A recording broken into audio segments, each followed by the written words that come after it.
But we have other... Matthias? Du bist hier. What is it? Come on. I love it. Yeah, but you have three. Alors, bonsoir, messieurs, dames. Guten Abend. Good evening, ladies and gentlemen. My name is Matthias STRAUB, and I'm very excited to welcome you to the presentation of the Opéra magazine for classic and contemporary nude photography, volume 11, at the stand of Kerber Verlag. I hope you can hear me. Since it was founded in 2012, the Opéra appears once a year. And starting from the beginning, like 11 years ago, we had 10 regular issues. We had one box of containing the first 5 issues. We had some editions also of artist work, and we had the anniversary issue last year. Hardcover, 300 pages in linen binding. So all in all, in this 11 years, we had more than 2,500 photographs by more than over 330 artists.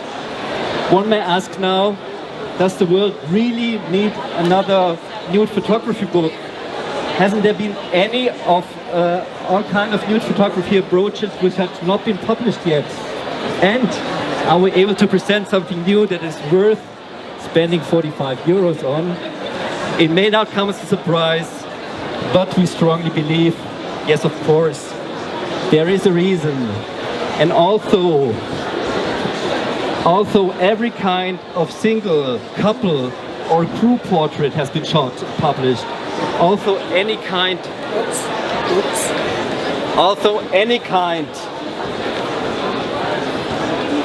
of studio situation has been applied, also any kind of landscape or urban situation was used as a background for the photographs.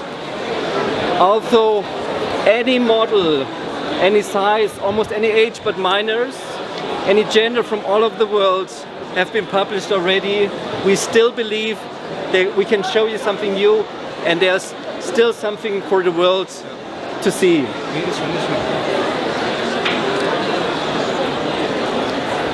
Like the work of Geneva-based artist Laurent Fiorentini. He's just sitting over here. Okay, we have found it in. I have discovered the stunning work of Laurent Fiorentini some time ago while accidentally flipping through a newsletter, and I was intrigued by the very intimate way of his portraits. Laurent asked me to do a video call, and we talked a lot, and he was very kind to me, but I couldn't ask all the questions I had to present his work. So Laurent, please help me. What is the main focus of your work? I guess I'm gonna stand up. So thanks first of all for inviting me here. We don't hear? Oh, it's good, okay. And I guess my work divided in 2 parts. It's between sculpture and photography. And talking about photography, it's mainly concentrated in intimacy and also domestic space, and also about like an auto-fictional narration. And I really would say that all my work is around my beloved ones and about my people around my intimacy and my lovers. And so yeah, this is a bit really like the concentration. And so moments that I leave, they bring up to pictures. That's what I would say. Yeah. Oh la la. How do you create such an incredible atmosphere of intimacy and trust between you and your models? As I said, they're like mainly my people I know. It's first of all, it's people I know, people I have relations to. There is my I'm taking a lot of picture of my little brother and also my girlfriend, and so it's a lot of like people I know and lovers I've been in touch with. And so first of all, there is a moment that he settled in his life, and then the photography comes as a votive act. It's an act of affection. It's a sharing affection. That's mainly. Laurent, tell me, what are the biggest challenges in creating photographs and when involving nudes? I think that intimacy picture is not at all, it's not only like a nude picture. The nudity comes a bit by itself because the situation is. Sorry, yeah, I'm a bit shy with the microphone next to my. But I was saying that intimacy is something that comes by itself, and I really think that nudity is not something that is. It really comes by the situation, and so it's a moment that I live. And first, usually it's not something that I ask, can I take a naked picture of you? I live a moment with my lovers, and then suddenly we're naked in the bed, and then we take a picture. And I ask, can I take you a picture? Yeah. And it's like, I'm caressing them with pictures. Yeah, that's how it comes. Very romantic. Thank you so much. Luckily you do that. The work and personality of artists like Laurent encouraged us to continue with the photo book series. And so this year, we decided to have like another issue of the Opera magazine, and since this issue has risen from the ashes of all the previous ones, we decided to call it the Phoenix issue. The Phoenix is a mythical bird that is cyclically reborn, and it's a symbol of transformation also, like the human body when it sheds its clothes and bears its skin to the world.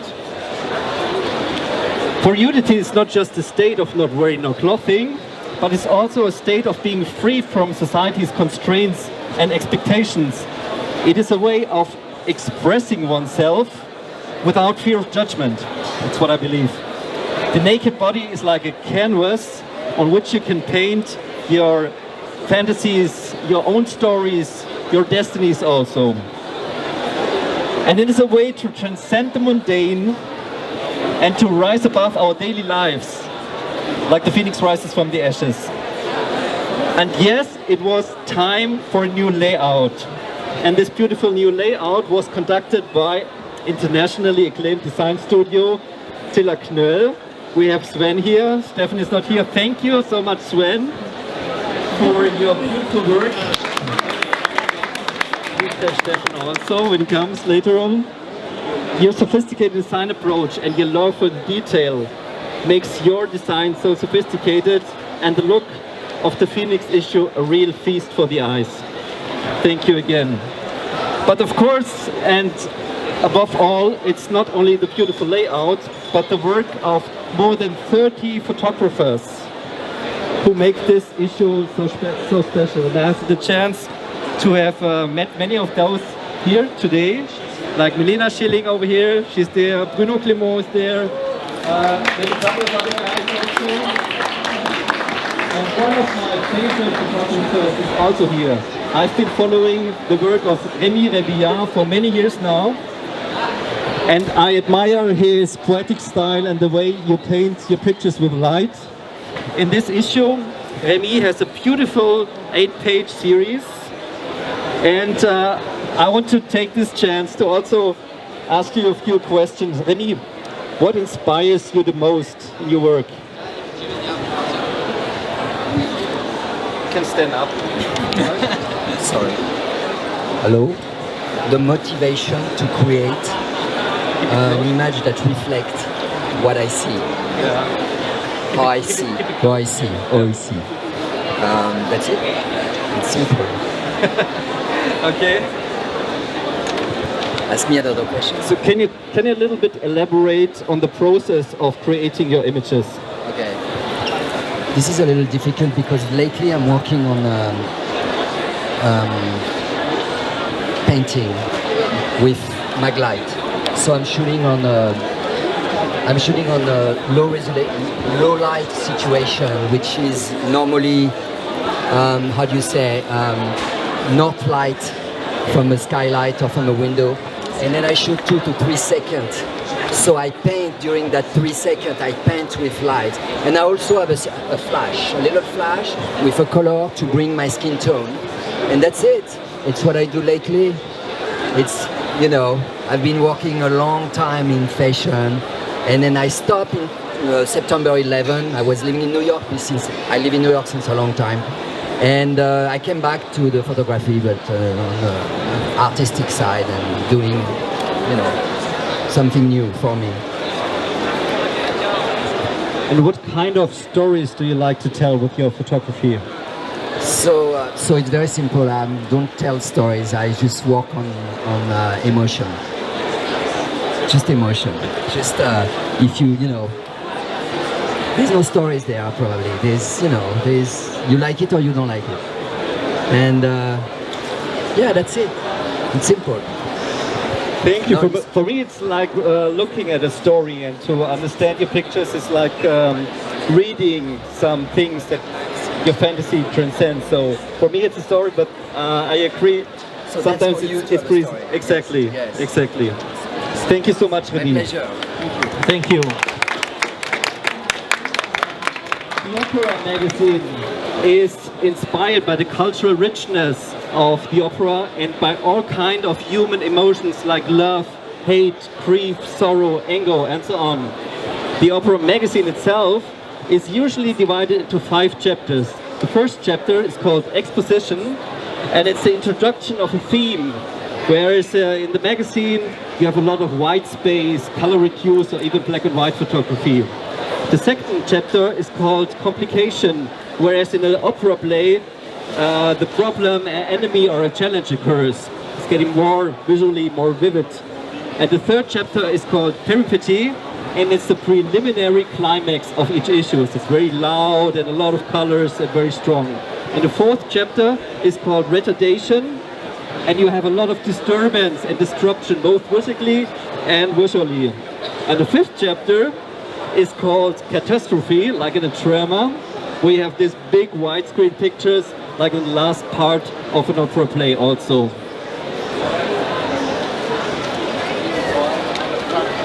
The Opera magazine claims to present both classic and contemporary nude photography.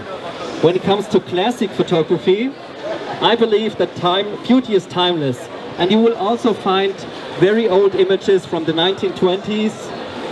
We are maybe made on historical silver plates that are still up to date and still relevant nowadays.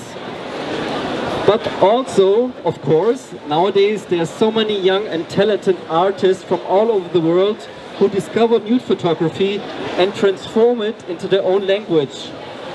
One of these exceptional artists is Constanza Pérez from Mexico City. She's with you here tonight. And I'm very happy that you came all the way along from South America to join us here tonight. Thank you, Constanza. Constanza presents a very personal and intimate series and a story also in the interlude section in the middle part of the book. Constanza, what are you expressing through your art? Hi, thank you, Matt, for having me here. Well, for me, it's more like an introspective process, more like like thinking on it like as a piece of art. It's like a way of it's like a way of having a process with myself and understanding like my whole body and all the the language, the invisible language that it has to say. And yeah, it's like I think every process is really different because I'm not expecting anything. It's just like connecting with my own self, with my vulnerability, and yeah, like waiting for the result. And what does nudity mean to you in expressing your art form? Well, for me, nudity has like a lot of stages, like in a country that is like closed mind, where your nudity is like your biggest like fear or way of projection. I found in nudity like a self way of expression, and also realized that all our bodies has a lot of things to share and say, and it has been amazing because it has been also like a healing process from my own experience. So yeah, it's like being super vulnerable and accepting vulnerability as a strange thing, like a strong thing, and not like as a debility. And why did you choose to work with self-portraits as a form? Well, I started doing self-portraits like unconsciously. Like I always wanted to see how the female gaze into the female body. I really studied like the male gaze through the female body, and I felt I needed to see how it seems for myself, my own body. So like I started like to wanted to be in control of how my body or the females that I portrait are shown. So yeah, like self-portraiting is like to being in my biggest vulnerability and change it to something that at the end started to empower myself. And it's like a process, like I still don't know where I'm taking this, what I'm doing. It's like just like a way of expression and of a self-process with my own experience. Thank you, Matt. Thank you so much for your sincerity and honesty, Constanza. Constanza, Rémi and Laurent will be available for the next few minutes to sign your books and answer your questions, of course. But it's not only the beautiful work of these artists, but also I would like to thank all the models, the set designers, the retouchers, the hair and makeup artists, and last but not least, the wonderful staff at Kerber Verlag with Lily, Marius, Anne and Martina also. Thank you so much to make this project possible. Thank you. Before you leave now, I would like to make a short announcement. There will be a little after-show party tonight at a small bar called Le Disco Bar in Belleville, near Bichumont. Starting at midnight, you're very welcome to join us there. So once again, thank you very much. We're going to be here for the next few minutes. Thanks a lot. Thank you.